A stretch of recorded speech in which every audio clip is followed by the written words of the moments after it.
Sabi po kasi ng kaklase ko, mataas daw po grades na magbibigay sa Teacher's Day eh.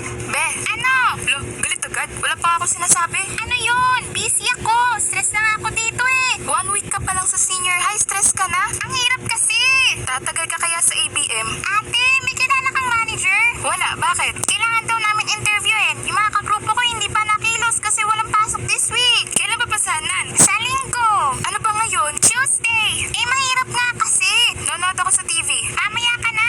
Ano yan? Report mo? Research. Ba't sa TV ka nag-aaral? Mas madali pag ganito. Naka-TV din kami sa school eh. Sa Loklok na nga lang ako manonood. Ano yun? Mga movies, K-dramas. May bayad? Free lang siya. Pwede bang watch together?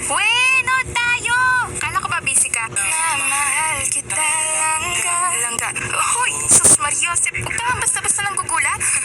I'm sorry. What do you mean by langga?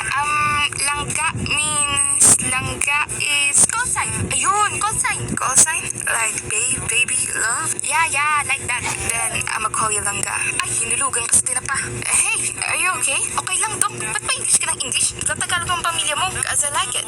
Also, plus bogey points. Di mo naman kailangan mag-English. Kwapo ka na. You saying something? Wala. Sabi ko ang arte mo.